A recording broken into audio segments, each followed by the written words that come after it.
Airo TV Production waxay kaa caawin xayeysiin tayo leh meel walba aad joogto. Haddaba nala soo xiriir. waad ku mahadsantihiin imaanshihiinna waanu idin soo dhoweyn. Rowda Center waxaan diiradda saarnaa bogsashada, taageerada iyo inaan dib u dhisno kalsoonida nafta. Waxaan u shaqeynaa si wada jir ah maxaa yeelay soo kabashada waa safar wada jir ah. Soo dhowaada waana idin garab joogaynaa. ku soo dhawaada xarunta Ibn Qayyim ee barashada Qur'aanka. alxamdulillaah waxaan dhameeyay juskii ugu horeeyay. Ma sha Allah, hambalyo.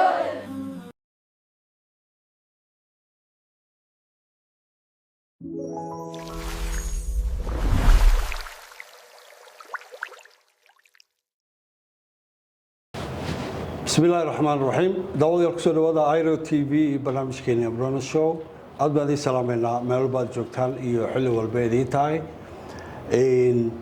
daawadayaasheena qiimaha leh aad baan ugu mahadcelinaynaa mar walbana waa ugu mahadcelinaa inoo soo qora qoraalada ku saabsan xaaladda geeska iyo gobolka Awdal waa idinka guddoonay intii kale doonaysa inay soo qortana hanoo soo qoraan hanoogu soo diraan airotv@gmail.com laakiin waxaa jirto qoraalada inay si yar aad u yara khaldaysaan ujeedka ka hadla qoraalka inta kalena anaga fahmi doono waxaan ka codsanaynaa qaybta membershipka weli way gaabanaysaa marka waxaan doonaynaa membership badan inay qayb ka noqdaan arrintaana waa inaad wax ka qabataan waa tahay suxufi abraar ku soo dhawo marka hore بسم الله الرحمن الرحيم السلام عليكم ورحمة الله وبركاته aad baan u salaamayaa dhammaan bulshada inagu xiran daafaha dunida joogta waan dhawahay waa tahay baaq ayaa waxay soo saaray odayaasha gobolka Awdal aad baan u soo dhaweynaynaa marka waxaan rabnaa markii ugu horeyso inaan baaqa dul istaagno wuxuu yahay iyo xilligan waxa ku soo beegay maxaa keenay xilligan baaqan inuu yimaado ayadoo colaad fara badan socoto difaac badan laga galay dhinaca xeebaha aad loo soo weerarayo baaqan muxuu ku saabsan yahay aad baad u mahadsantahay horta bayaanka ay soo saareen odayaasha dhaqanka Gadabuursi waxa uu ku foogan yahay gardar waxa ay ka hadlayaan gardarro iyo been abuur lagu sameeyay dagaalada ka socda galbeedka iyo in lagu xadgudbay odayaasha dhaqanka Gadabuursi bayaanka horta arrimahaas ku qotoma saad la socoto gobolada galbeedka waxa lagu soo qaaday duulaan jumhada galbeedka city oo kaashanaysa taliska Djibouti baryahan duulaan bay ku ahaayeen waxaan markaa odayaasha ka hadleen hanaankii dawliga ahaa Somaliland inuu baal maray qaabkii loo soo tabinayay wixii meesha ka dhacay waxay aad ugu foogan yihiin ninka ku magacaabo wasiirka arrimaha gudaha Masar Abdallah Sandere marka bayaankooda wuxuu ahaa dhowr qodob walba bal markuu aan dul taagi doonaa qodobada ugu horeeya waxa lagu sheegay Abdallah Sandere inuu baal maray hanaankii dawliga ahaa iyo dhaxdhaxaadnimadii iyo kaalintii dawladnimada dhinac maray waa qodobka labaad kale waxa la yiri Abdallah Sandere wuxuu ka been sheegay duulaanka lagu soo qaaday gobolka Awdal oo ay ku soo qaadeen maleeshiyada galbeedka city iyadoo la hayo cadeemihii dukumeentiyadoodii meydadkoodii dhaawacoogay intaba la hayo waxa kale sheegeen Abdallah inuu yiri gobolada galbeedka waxa ka jirta nabad lagu kalsoonaan karo wax dagaal aan kama jiro waana arintaasina way dhamaatay wayna dhacday in arrimaha noocaas ah haddana waa kuwa ilaa shalay darra dhacay bayaanka waxa kale oo ku jira odayaasha aad uga hadleen in ay joojinayaan si ku meel gaar ah wada shaqayntii wasaaradda arrimaha gudaha ee Somaliland maadaama ay ku Somaliland ay kari weyday inay dhax ka noqoto waxa dhacaya waxa kale oo bayaanka ku jira ciidamada Somaliland ee gobolka Awdal jooga iyaguna inay gudan waayeen waajibaadkoodii oo kala saari waayeen ninka wadanka marti ku ah oo duulaanka ah iyo ninka wadaniga ee canshuur bixiyaha ah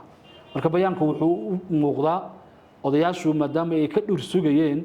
nabadda la sheegayo Somaliland inay wax ka bedeli doonto odayaashu marka waxay ka taagayeen hadda qadiyaan ama waxay u arkaanba in loo garba duubayo dawlado kale marka bayaanka xoogiisu waa sida weeyaan waa tahay muddo ayaanu sheegaynay inay arrintu saa tahay way ka dhaadageen aad baan ugu faraxsanahay maanta inay ogaadaan waa tahay waxa ay la hadlayeen culayska saarayeen wasiirka arrimaha gudaha waxaad ogtahay in barasaabka gobolka laftigiisu la socdo arrinta barasaabka fartaba ku fiiqeen may la hadleen mise sibay u soo dhaweysanayaan barasaabku wasaaradda arrimaha gudaha hoos tagaya muhiimadda waxa weeye waxa laga hadlayay wasaaraddii tiri annagaa hawshan dhammaynayna loo daayey dhaqaalo ku baxay ciidan la raaciyey madaxdii gobolka awdal raacday wixii ay soo celiyeen ee ahayd inay ka hadlaan dibidaabyada waxay ku sii dareen inay ummadda ay hoosaasiyaan oo ay ka dhigaan inayna colaadi jirin marka odayaashu waxa weeyaan qofka mas-uulka ah ayaa muhiim ah in farta lagu fiiqo isagaa dalbaday inuu hawshan gelayo isagoo maamulka somalilan matalaya marka odayaashii hadda waxay u muuqdaan inay tallaabo hore u qaadeen inay ka baxeen mala awaalkii iyo mugdigii ay ku jireen wax badan bay xeerinayeen waxay ogaadeen marka wixii ay xeerinayeen iyo waxa hargeysa ka jira inaysan islahayn marka tan waxay dhaxal keeni karaysaa ama ay dhaxal siin kartaa xataa in maamulka somalilan ay ka fiirsadaan odayaasha inay la shaqeeyaan runtii madaxdooda sare waa tahay muddadan dagaalo ayaa socday jabhaddii sita ka soo duushay ayaa weeraro goosgoos ah samaynaysay dagaaladii shalay waxyaabo badan ayaa lagu arkay bal inoo soo koob waxaa lagu arkay runtii dagaalada horta ka socda galbeedka waa duulaan yani dad gobolka wada degan oo islaynayo ma jiraan waa dad duulaan ah oo galbeedka city iyo jabuuti ka yimid oo duulaan ku ah wadaniyiinta gadabuursiga gobolka awdal degan ma haddana wuxuu u egyahay duulaan qasqashaad ah ma aha duulaan dagaal sax ah duulaankan markaa saan horeyna u sheegnay laba aragti baa laga leeyahay midi waxa weeye in beesha ciise ay ku andacooto dhulkan waxbaan ku leenahay oo ugu yaraana loo ogolaado gorgortan in wax un loo sii daayo hargeysana way kula socotaa arrintaa qodobka labaad waxa weeye gobolka awdal waxaa ka socday horumar waxaa la doonayay wadadii looyacaddu booramato jigjiga corridor in sanadkan la abaqaalo oo sanadkan la furo taasi waxaa loogu talgalay in meesha laga saaro dib baa loo dhigay labo ummadda gadabuursi oo u diyaarsan hadda inay wadooyinka dhistaan dekadaha dhistaan magaaladii boorama airbortkeedii la ballan qaaday lagula xisaabtamo somalilan waxaasoo dhan in meesha laga saaro marka waa curyaamin dhaqaale iyo fashil siyaasadeed in ummadda gadabuursi la dhex keeno ciise dhulkan ma degana wuu ogsoon yahay laakiin wuxuu rabaa isagoo somalilan gacan ka helaya isagoo aragtiyo kala xambaarsan etoobiyadii weynadu ka soo duulayo xataa daawanaysa ciidamada meel soo marayo in ummadda gadabuursi marka dambe ay yidhaahdaan war dadkan waxun baan u ogolnahay laakiin ma dhacayso nin meesha ka yimid in mar dambe inalayaalnimo iyo daaqsin iyo abtinimadii inay meesha ka baxdo ayaa hadda wacad lagu maray mana dhacayso runtii marka taasi waa taa dhacdooyinka lagu arkay waxaa ka mid ah gaari baroon ah oo gawaarida ciidamada somalilan ay wateen ayaa waxaa si bareera loogu wareejiyey jamhaddii soo duushay nin taliyo oo u hadlay wuxuu yidhi waxaa inagu dhacay wax la yidhaahdo darawalkii baa la qafaashay waa la toogtay kadibna waxa weeyaan gaarigiisaa waxaa ku qaatay jamhaddii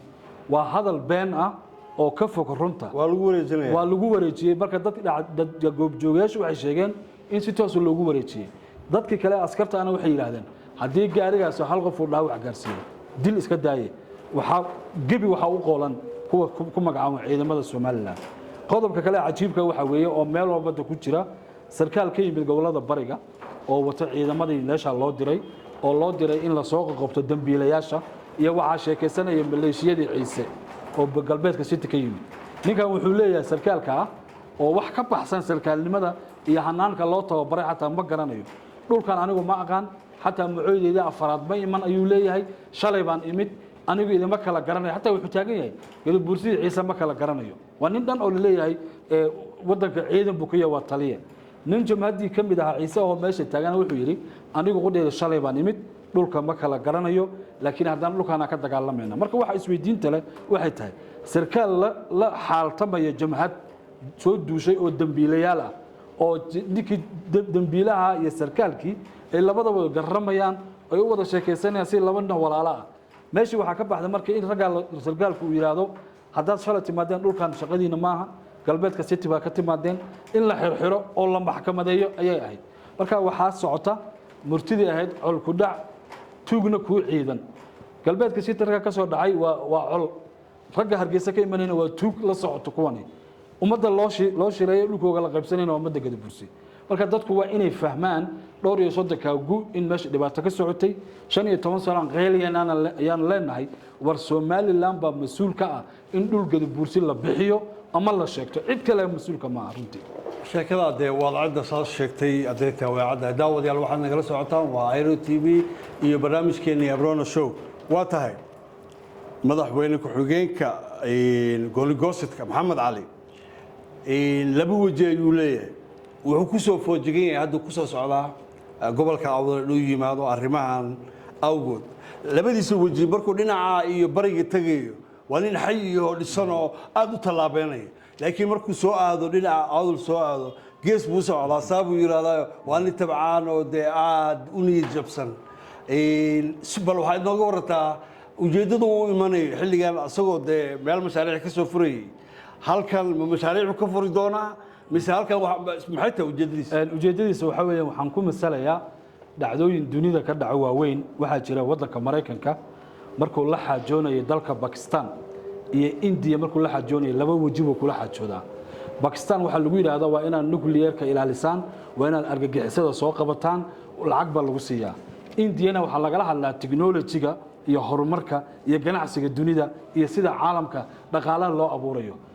Soomaaliland marka labada wajiba ayadana ka jirta maxamed cali cabdi markuu gobolada bariga joogo horumarku ka shaqeeyaa isu keenintu ka shaqeeyaa ciidamada jamhadaha beesha ayuu walaaleeyaa ciidamada gunneeya yani quruxdaas ka shaqeeyaa laakiin markuu awdal joogo dibindaabiyo iyo kala geyn iyo kala irdheyn iyo been ayuu ka shaqeeyaa hadda wuxuu u soo socdo waa saddex qodob baa lagu soo koobay koow maadaama la arkay gadabuursiga ciidamadooda inay dagaalamayaan maadaama la arkay mishinkii loo diray Cabdalla Sandheere inuu fashilmay inuu asagii hadda la adeegsado koow odayaashan in la kala furfuro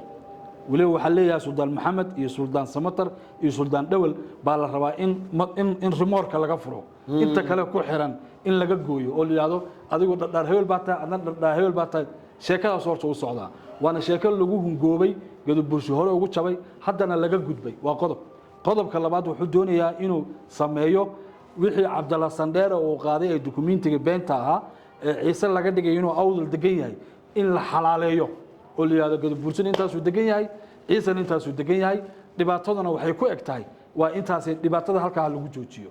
waa marka in la sadqeeyo waayo isagoon ma waa looga horeeyay rayaala kaga horeeyay saylici baa kaga horeeyay rag badan baa dhulkan bixiyay oo sadqeeyay qodobka labaad kan saddexaad waxa weeye in la yiraahdo ciidamada gadabuursi qayb kamid ah ayaa laga dhigayaa hubka qaybna waa la qaramaynaya hadda u fiirso waa dhagar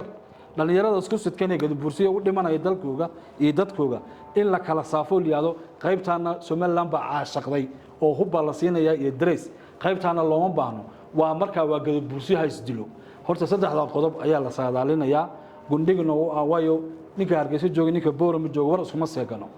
anagana dadka gudaha joogan la xiriireynaa maxamed cali marka oo ma socdo wanaage wuxuu u socdaa gadabuursi inuu ku celiyo godki ay ku jiraan 30 sano ee hadda madaxa kala soo baxeen ay asaga iska dhicinayaan ayuu u socdaa waxaana kula socda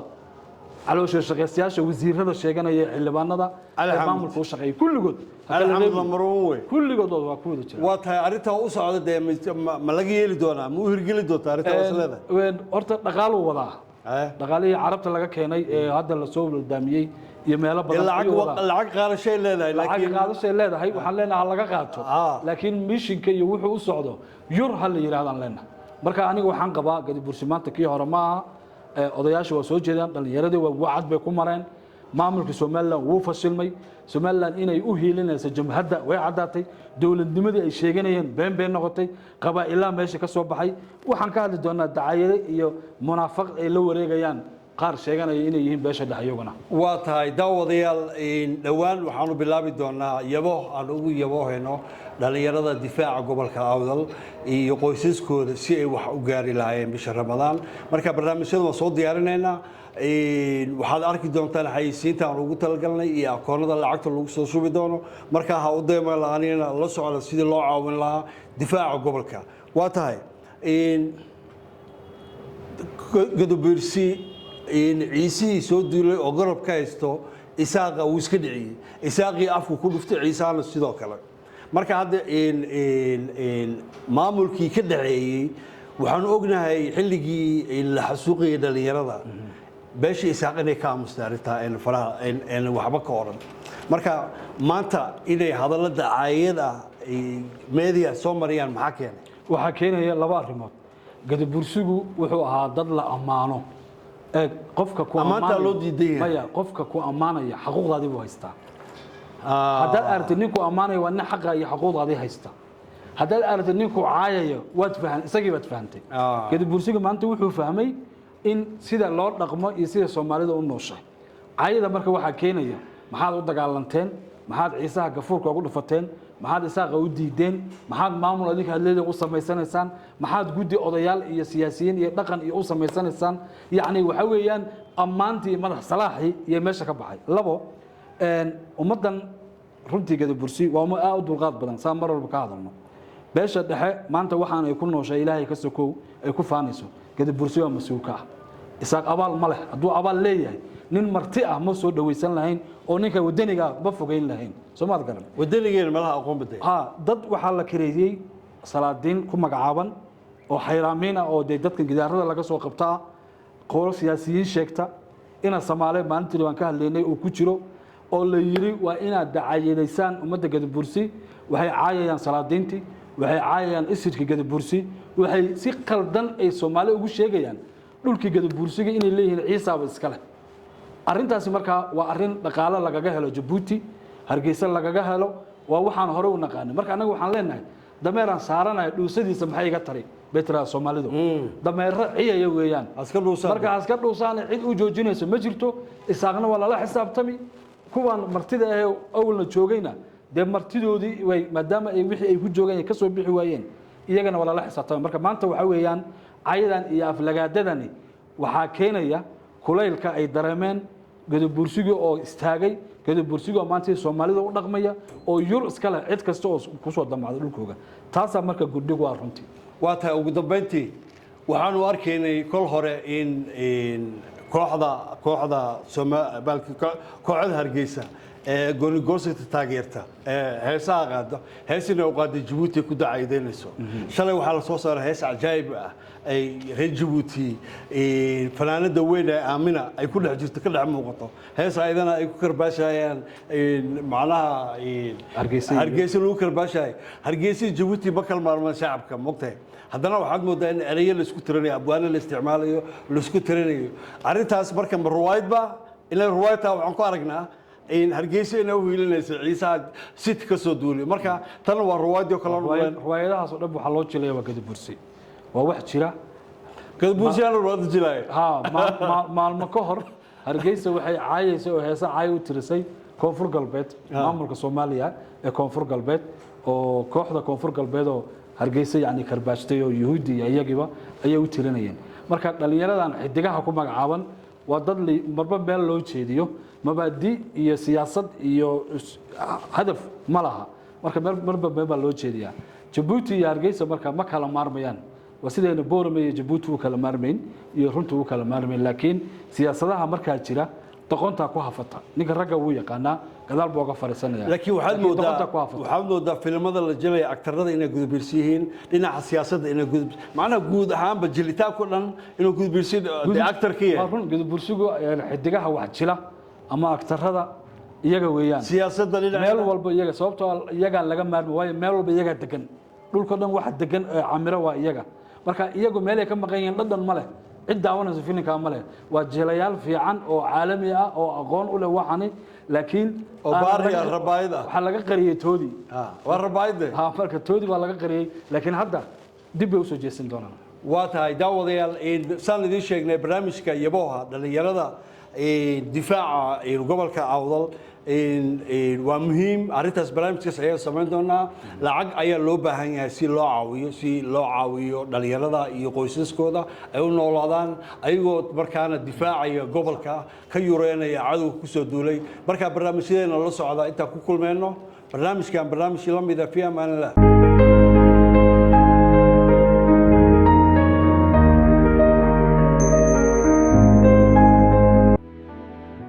Amar Palace Hotel waa wadnaha Eastlake Nairobi ku soo dhawaada